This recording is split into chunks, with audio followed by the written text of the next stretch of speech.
Hello and welcome to Mississippi Insight. I'm Byron Brown. Thank you for joining us. The week behind us marks a new period in American politics. A new Democratic administration in Washington. It's not one that a majority of Mississippi voters chose in November. So even as our new state flag waves alongside other state banners in the nation's capital, questions back at home about what this new day in American politics will mean for Mississippians. Later in the program, we will check in with Mississippi Today's Bobby Harrison for the latest from the 2021 legislative session. But first, we have two seasoned observers of state and national politics. Frank Corder is the managing editor of Y'all Politics, the Mississippi-based outlet for political news and commentary. He joins us via Zoom. Frank Corder, we welcome to Mississippi Insight. From Millsaps College, the director of the American Studies program, associate professor of government and politics, Dr. Nathan Shrader, also joins us via Zoom. Nathan, thank you for joining us. Well, gentlemen, we just witnessed the swearing in of Joe Biden as the 46th president of the United States this week. It's a political sea change in itself, and it comes against the backdrop of political upheaval in Washington this month and a deadly pandemic that continues to drain our nation. Frank, let's begin with you. What are your thoughts on the eve of this political era as a Mississippian and as an American? Well, watching the inauguration today, you're always struck by the pomp and circumstance, by the orderly transfer of power from one administration to the next. Despite the hype that may have been from Trump and then with the Biden teams, but truth is, we witnessed a very orderly transfer of power today that was free of any kind of a protest or any kind of rioting or anything of any note that would have caused an issue in our republic. I was very happy to see that, especially after the events of the past few weeks and past few months.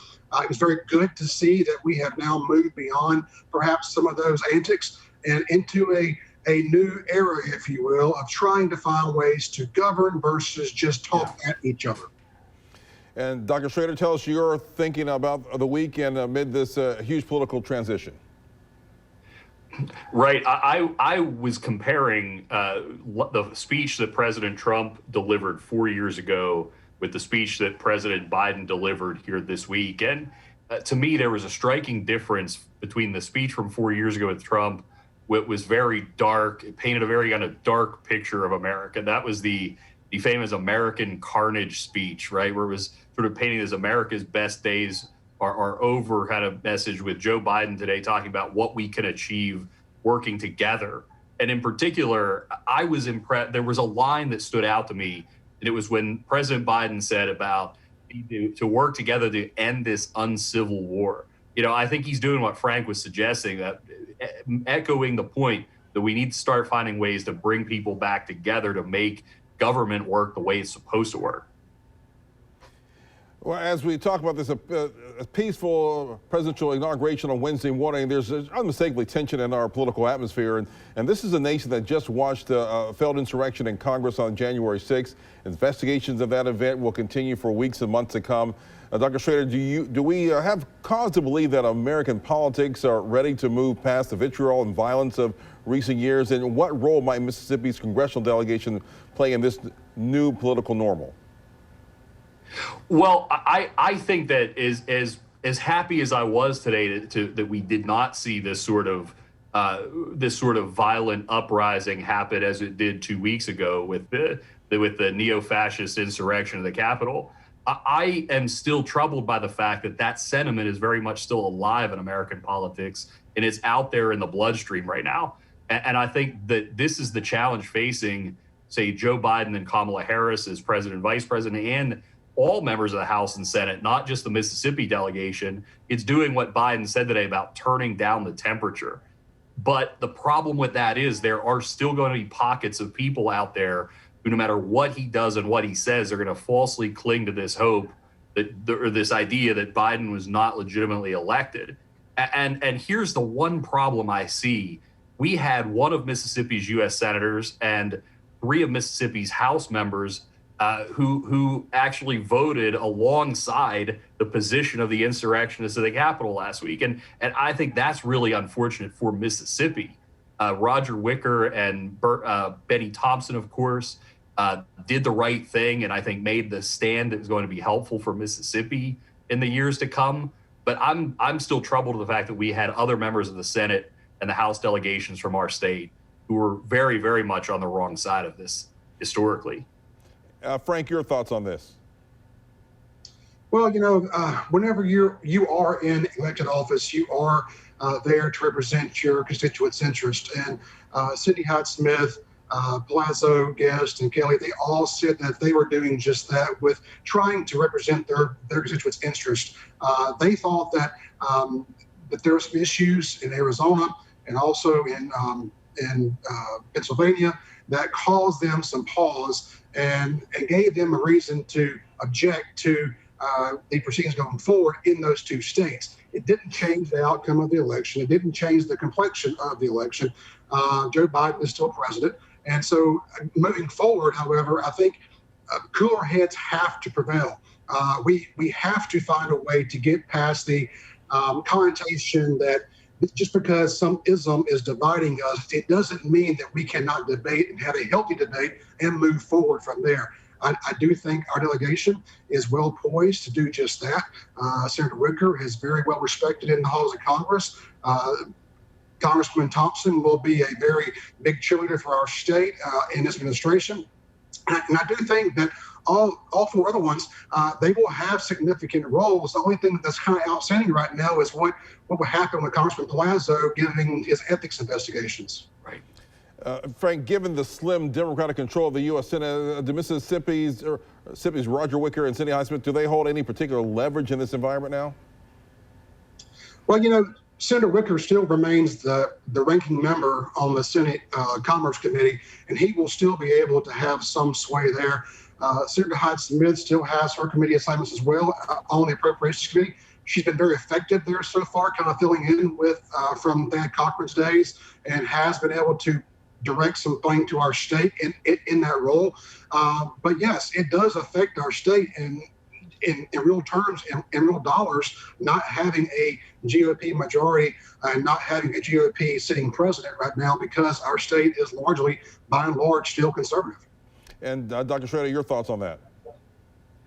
Well, my thoughts are that Senator Wicker and Congressman Thompson in particular are very well positioned to be in the best place possible to deliver for Mississippi, because first of all, we know Congressman Thompson is very close to President Biden. He supported him, has been his friend for many years, supported him in this election and in the primary process too, and now finds himself in the majority, remains in the House majority.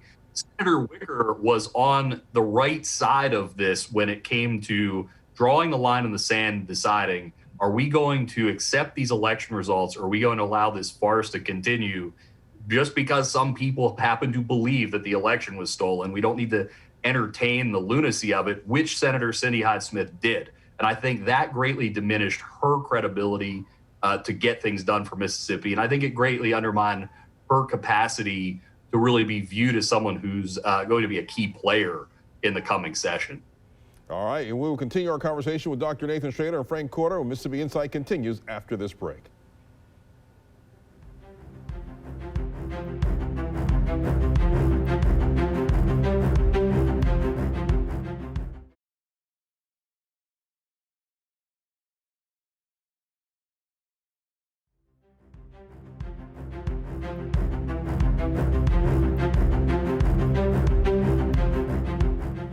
You're watching Mississippi Inside on WJTV 12 News. I'm Byron Brown with this week's guests, Dr. Nathan Shrader and Frank Corder. Let's consider Governor Tate Reeves at this political moment. He was certainly a vocal ally of President Donald Trump. What should we expect from Governor Reeves as an opposition figure in a Biden term of office? Frank, let's begin with you. Truthfully, I don't see the governor as setting himself up to be in opposition to President Biden per se. Of course, there will be some policy differences, and there will be some things that the governor will, of course, comment about or offer his thoughts on that are perhaps against what the Biden administration does. But for our state is still heavily dependent on the federal government in many, many ways. So Governor Reeves will have to kind of walk that line and be very open to have those conversations, to have those tough talks within different agencies to benefit our state. And I think he's well positioned to do that.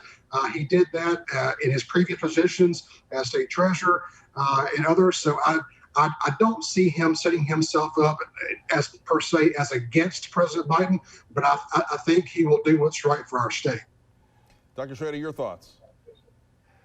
Well, I do believe that Governor Reeves is going to perhaps be less effective in this term or in the new presidential administration, because his wagon was hitched so very closely to President Trump. I mean, it was pretty much a regular basis where he was repeating kind of Trump administration talking points and wearing the Make America Great Again mask and things of that nature. But we also see that he's tremendously weakened here in Mississippi politically, at least for now. You know, the Millsaps College Chisholm Strategies poll that came out back on January the 5th found nearly a 40-point swing over the course of the last 7 months in terms of Governor Reeves' approval rating. Right now his approval rating sits at a net negative 15 in Mississippi.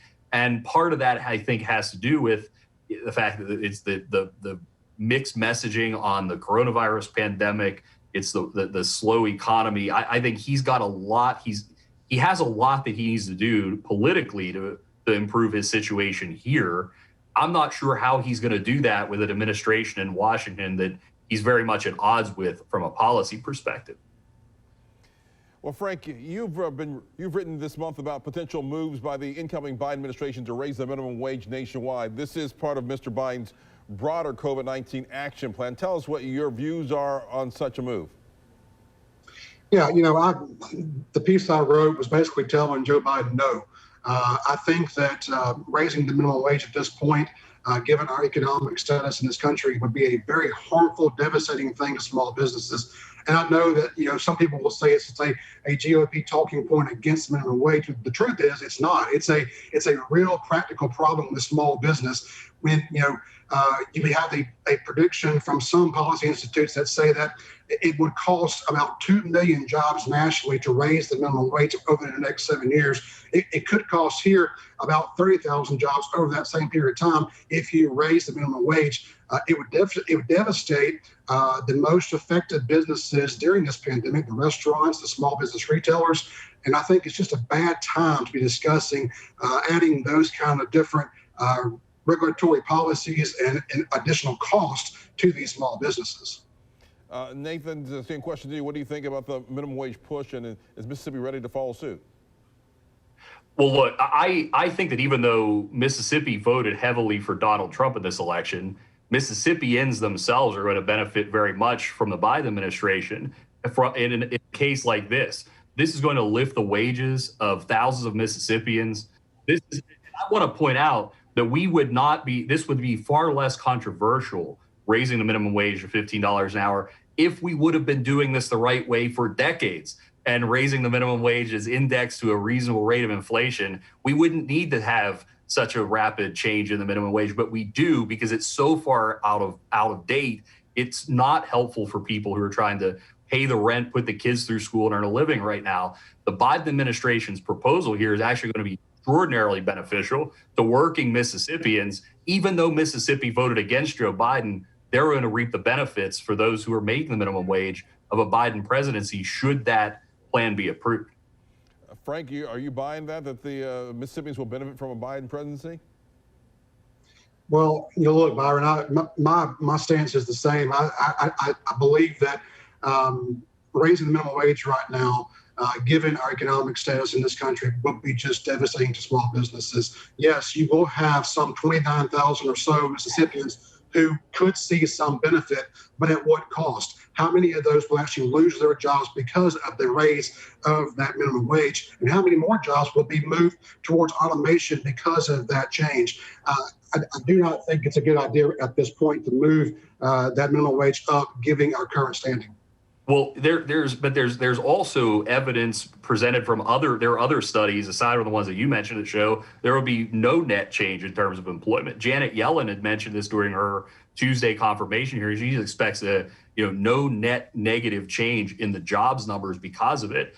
But I would also point out that you have to take into account people making that minimum wage in Mississippi right now cannot survive. They cannot pay the bills. They cannot afford groceries. They cannot put the kids through your college on that amount of money. And it's shameful that we're fighting against this. Here's the thing. We wouldn't have to have a discussion about a federal minimum wage increase if small businesses and large businesses alike would pay their employees that wage to start with.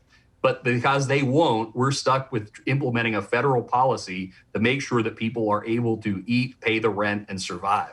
This is just a basic matter of fact that the minimum wage is laughably low and Mississippians are suffering because the federal government and the state government refuses to budge on this. Biden and Harris say it's time to do something. And I think this is going to be extremely beneficial for Mississippians who are in that wage level. The 2021 state legislative session continues to meet in Jackson. And what are your thoughts on watching the session going forward? Nathan, we'll begin with you, and then we'll go to Frank. What are your thoughts right now? Especially with right now we have at least 3 COVID cases and some couple of legislators that are quarantined. I believe that the legislative session should have, of course, been operating on the same timeline that they normally would, but I was hoping to see more remote opportunities for legislators and to keep people from being in close contact with one another. But I'll tell you, one of the things I'm looking at, and this came in our Millsaps Chisholm poll from 2 weeks ago, the legislators' approval rating is about a net negative 17 points. I think the legislature wants to act and show the public, show their constituents that they are taking on the challenges that we face. They have solutions to these problems. I'm not 100% sure what those things are going to look like that emerge from the legislative session, but they have good reason to be giving it their all right now because the public is not very excited about their performance as of late. Frank, your thoughts on what you think the legislature should be, you're looking for to see this session? Well, truthfully, the legislative approval ratings have always been traditionally low. That is just the nature of the beast when it comes to lawmaking and policy making up in Jackson. That's just a fact. But as far as policy goes, there are some things that they could do to help give our citizens some hope. They could look at phasing out the income tax. They could look at regulatory reforms. They could look at criminal justice reforms. There are things that are possible in this session that they could do now to make a huge difference down the line for our citizens in the long term that would not keep them there the full 90 days if they were to have a larger outbreak from COVID this session. Once again, Frank Quarter with EOPolitics.com. Dr. Nathan Shrader from the American Studies program at Millsaps College. Nathan and Frank, thanks again once again for being with us here on Mississippi Insight. All right. Thank you, Byron. Thank you. All right. Appreciate it. We'll be back with Mississippi Today's Bobby Harrison when Mississippi Insight continues.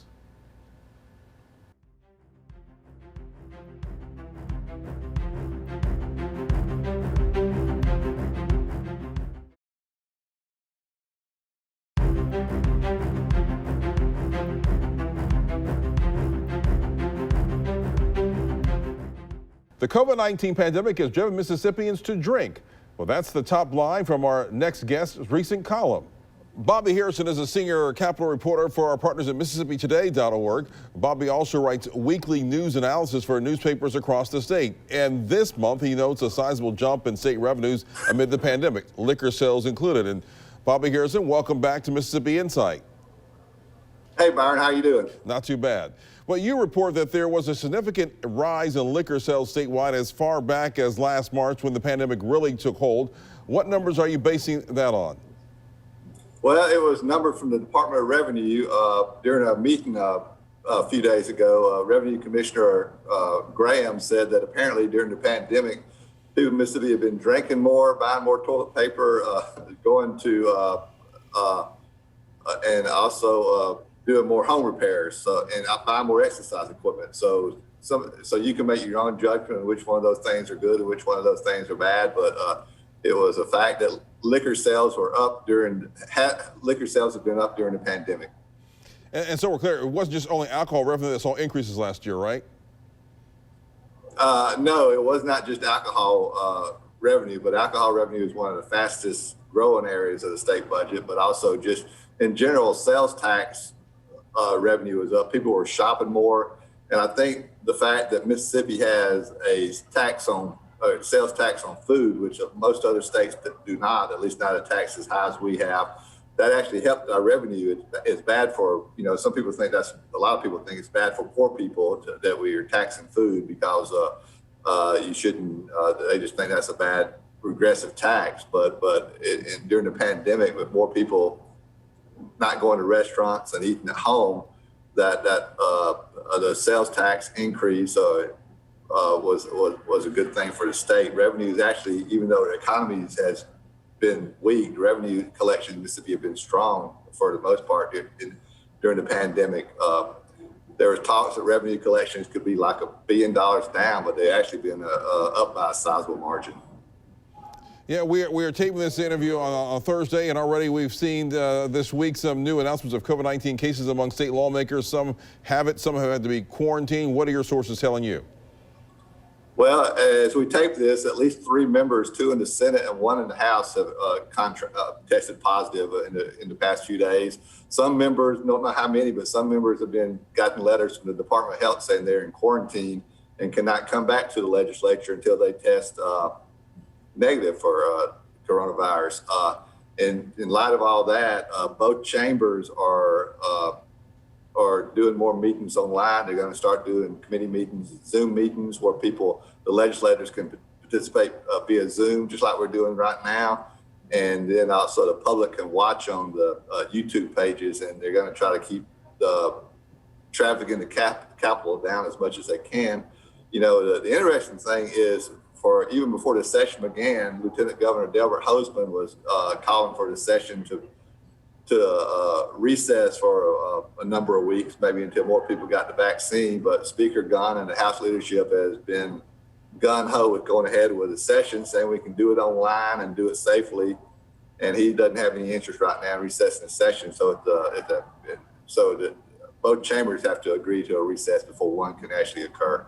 Bobby Harrison with MississippiToday.org. Thank you very much for joining us, and we'll be right back.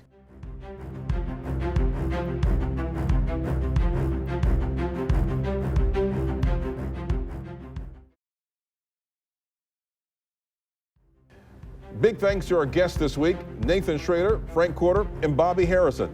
We'll be back next weekend with more of the political and current affairs coverage that you demand. I'm Byron Brown. For all of us here at 12 News, make it a great weekend.